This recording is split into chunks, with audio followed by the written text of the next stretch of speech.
In this video, we'll discuss how to approximate the area of an irregular shape. We're going to follow 5 general steps to help us out. First, we're going to place that irregular shape on graph paper and try not to align any of the edges with the shape with any of the edges of the graph squares.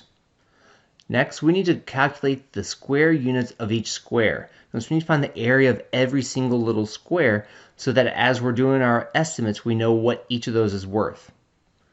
Then we're going to construct the overestimate for the shape.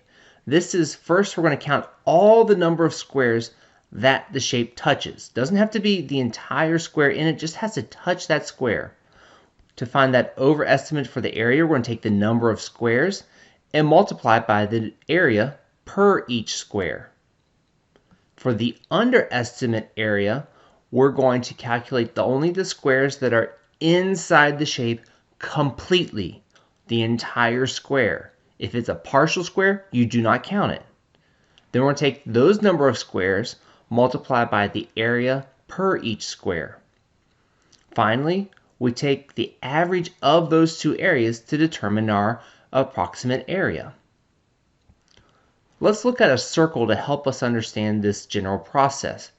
Because if we look at this circle and want to determine the area, and we're going to assume each square is 3 centimeters wide, well, we know right now that the radius is 3 centimeters, so we can calculate it using our formula for the area of a circle, which is pi times the radius squared.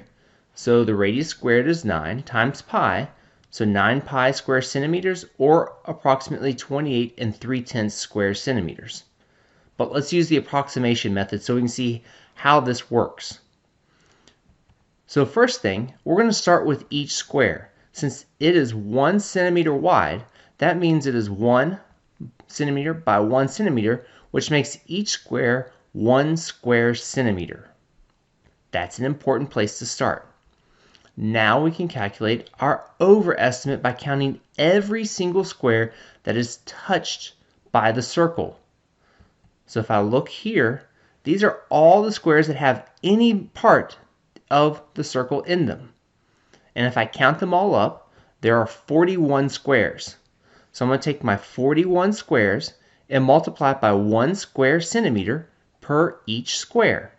And that's nice because my units of squares actually simplify to 1. So right now I have 41 square centimeters for my overestimate. For my underestimate, I'm going to count only the squares inside this circle completely. So if I look, these are the only squares that are completely inside.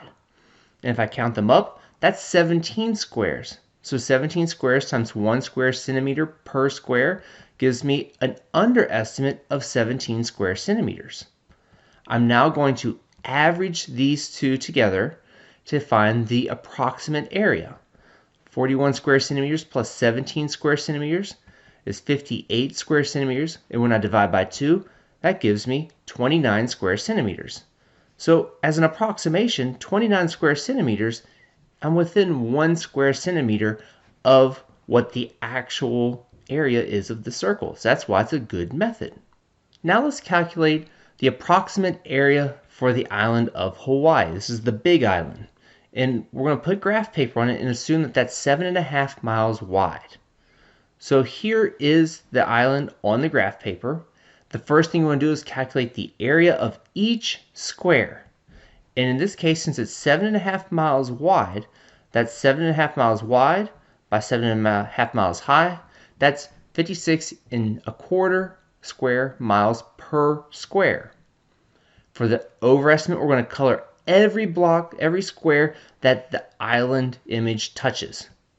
So you can see here, it's covering all of the island.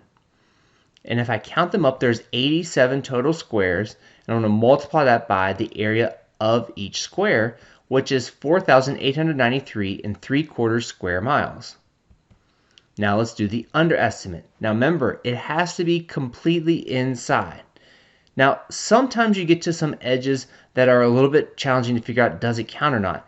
For example, this one right here, it looks really close. You can make a judgment call when that happens. But we want to try to make sure that it is fully in. For example, this one over here, I think looks like this has got more blue, so I didn't count it. Now, I add up all of these squares, and that's 53 total squares. And I'll multiply that by the 56 and a quarter square miles, and that gives me 2,981 and 1/4 square miles. Now that I have my two areas, I can average them to determine the approximate area. And when I do that, I'm going to get about 7,875 square miles, divide that by 2, and it is 3,937 and a half square miles. And if you look this up on the internet, you'll find that it is said to be approximately 4,030 square miles. So again, it's a little less, but it is a good approximation getting us relatively close.